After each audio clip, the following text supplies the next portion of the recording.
Hello, welcome. This is YouTube Max. And today we're going to be going over an HBO original series called 30 Coins or 30 Mondeas. If you haven't seen this, I suggest you watch the series first. You'll get a better understanding, at least up until 4, because that's what we'll be focusing on today. So let's begin. Now, reason why I picked this episode is because there's a scene in this movie. And I won't give away everything that led up to this, but we're going to be going into this particular scene. There was a moment here where they had the Pope was going around. He may have been in Rome doing his whole wave to the crowd thing. He's in a bulletproof vehicle with a dome on top. He's standing in it. So he comes out of it and he starts shaking their hands, kissing the babies of people in the crowd. A guy walks up to him and says, "Oh, well, you're not going to kiss me?" And the Pope is literally looking at him with utter disgust and disdain. So it skips the scene. Now we come back to him a short time later, and he's locked up in a room. And he's chained up into a bed, but he can freely move around, almost like a dog chain. They're wrapped around both of his arms. So the main character, I think his name Padre Manuel, and and two other pastors, they all come to this storage facility where they have that man chained up at. That's where he's at. And he reveals himself to be pretty much Satan, or an aspect of Satan. Now, the pastor, the priest, keep in mind they're all priests. One of the priests suggests to Padre, who's the antagonist of the story, the main character up to this point, that if you don't believe me, talk to him. So immediately the Satan steps up and immediately knows his name and tells him something from his past, past that no one knew but him. So he's convinced.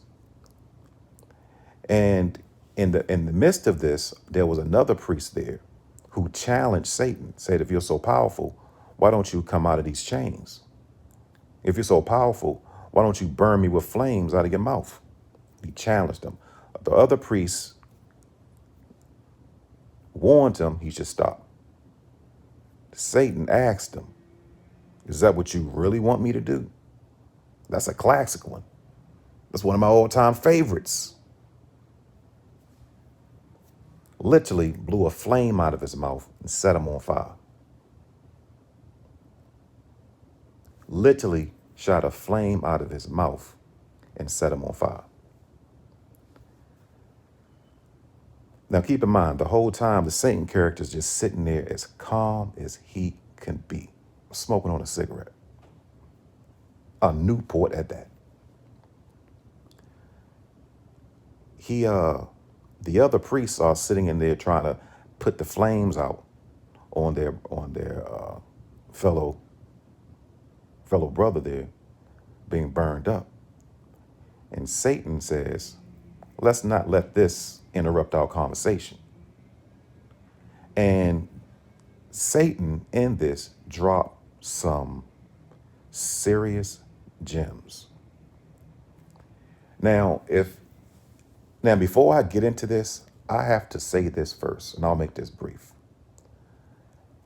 Anyone who's going to listen to this, you take the information that you're going to get today and use it as a reference. Use it only as a reference. If No matter what you believe in, there's nothing wrong with peeking to the other side to see what others believe in. Because believe it or not, you may learn something. Now, let me just say that. Just get the information, keep your feelings out of it, and just take the information. If it makes sense, great. If it doesn't, move on with it. So let's begin. The priest asks Satan, he says, "Are you Satan? Are you, are there many devils? Are there many Satans? Where are you located? Are you in a plane parallel to ours? Are you in the hearts of men? What are you? Who are you?"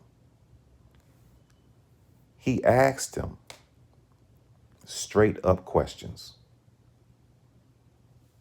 Saints, Satan, the character playing Satan, answered them. Now, another pastor was there, said, "Don't listen to him. Don't listen to anything he has to say." Warned him. He says, "No, I want to know." So his thirst for knowledge brought him to this. Now, it leads up to a head point, but the question that he asked was, that Satan answered, was he said that Satan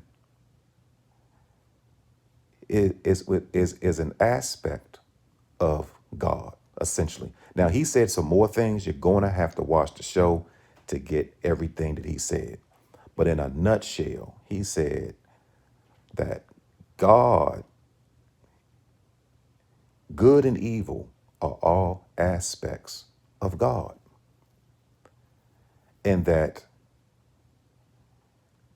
being a good and noble man is easy to do that. It's easy. But for someone to bring forth betrayal, if you needed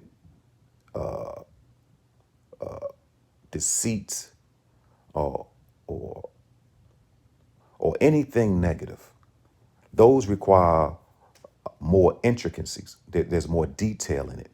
Because if you're looking at this from a story, he's saying that God is within all men, and the same is with evil. Evil can be within anyone, and can be within.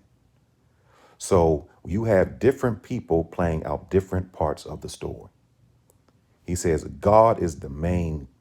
There's only one character, and it's God playing all the roles. Playing all the roles. Evil, or Satan, is the main character playing all the roles, depending on who you choose to be. You choose your roles. Who are you? What role are you playing? Pretty much he said that we're playing out where God is the author and all the characters playing out a show.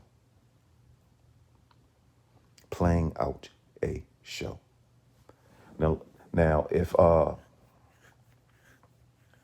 that didn't make any sense, let me say this, that initially, no, I won't say that. Initially, looking at this, it was some things that I've read before. This isn't the first time I've heard this or seen this type of talk. Now they're getting these texts, this information that I just told you about what Satan is saying. This information is coming from text. Now I don't know if anyone has ever heard of the Gospel of Thomas, or there's a Gospel of Judas. There's different types of texts, even one with Mary Magdalene. All of them talking about their perspective of their time with Jesus Christ. And a lot of these things don't make it to the Bible. The Bible was put together by people. Only certain things were approved to even be put into the Bible. So if you're really getting into the Bible, you're only getting one aspect of actually where it came from. If you really want to get to the bottom of something, you have to get to the root, find out where they got it from. I'm not saying there's anything wrong with the Bible, but there's a lot more that comes along with the Bible if you're into that type of stuff. So if you've read this, this would be called forbidden knowledge. If you look at what the churches are doing, which isn't bad, they they promote the Bible. That this is how it's been. This is their book. This is directly from. This is inspired from the Word of God. That's what they're doing. Now, is that it? Is there any more to it? Is that all there is? Of course not. I mean, I'm sure there's other words that have been inspired by God. Did they or did they not make it to the Bible? So that's what you're getting in the show. But look, let me get back to the show real quick. After he answers a series of questions, the pastor who was asking the questions, he says, I want to see your boss.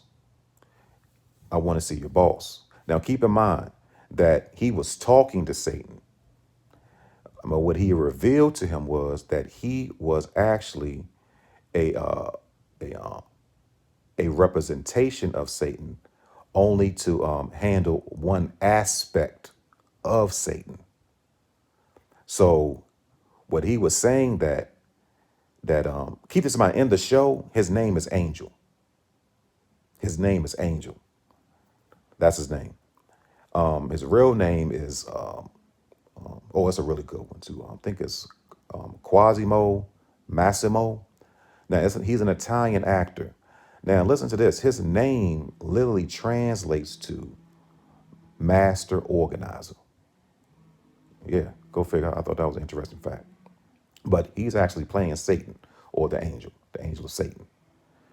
And he said that he was Satan, but that he was basically an aspect of Satan here on the physical realm.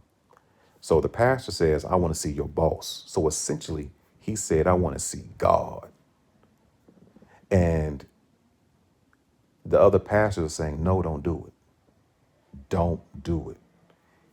Satan says he's on the other side of the door. When he walks out to an adjacent room, walks to the door, he's about to open up the door. He turns back. He asks his partner, his other brother, do you want to walk through with me? He was scared. He said no. The pastor asked, after asking him, did he want to go? He walked through the door. There was a blinding light. Blinding light. Now, keep in mind, Satan had already told him, don't go through the door, because just the mere presence of God being here will destroy you. He walked through the door, walked through that bright light. Door closes behind him. He disappears. They walk into the room, and the room number is 187, death. The police numbers for murder or death. That was the room number. We don't see him again. Now, they flash forward, I think it may have been a 20-year, it was probably 20 years later. Everyone's matured. None of the former priests are priests anymore. They're all doing their separate thing. The one that walks through the door, who disappeared, we see him later. And he is pretty much a cardinal for the Pope. There's, I think it was called the the president of the Pontifical Council of Dialogue.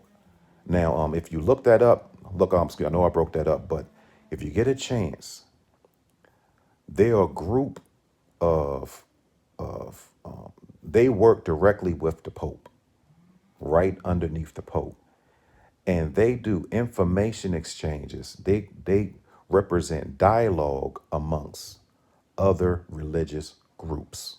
Now that part is key. Now, when you're looking at religion, a lot of people only stick with their one religion, just that one. Whether they were brought up in it or they were converted to it, it's only one. They don't, maybe one or two they may know about. But this is the thing. A lot of information is hidden or broken up amongst the other religions. There's truths in all of them. In all of them. So how the word of God came to them, it could have came to them in a different way. There's many rivers to this body of God. Don't lose sight of that. No matter which path you take, you're going to wind up eventually always making it back to the Creator. There can only be one truth. Now, they have a group that works directly with the Pope, and all they do is communicate, and it's the transference of knowledge. What did you guys get? What did you figure out? These guys have the complete and entire story. He got to complete an entire story. He walked out of that room, everyone thinking he's going in there for his destruction. They see him 20 years later. He's right underneath the Pope. He's a cardinal. Something to that effect. People, let that sink in. Now, if you're interested in stuff like that, I suggest you look up the Gospel of Thomas, the the text of Paul. All of them have different texts, Gnostic texts that never reached the Bible, that never made it there. And you'll start to see a whole lot of things that may or may not have made sense in the Bible, how it was given to you, how it was packaged to you. These things start making a lot more sense once you start getting the entire picture. And those the people on that council, they get the entire picture. They get all aspects from different religions. They start putting these pieces together and getting the full story. And different religions, organizations have the exact same thing. They know how important it is. They want the truth. They want the truth. Now keep this in mind. There can only be one truth, you know, and and I think if you want to start getting to that, definitely check out some of those texts, those Gnostic texts. And if it's something that you're not interested in, you're still going to love it. It's a really good read. But that's all I'm going to say on the matter. And good day.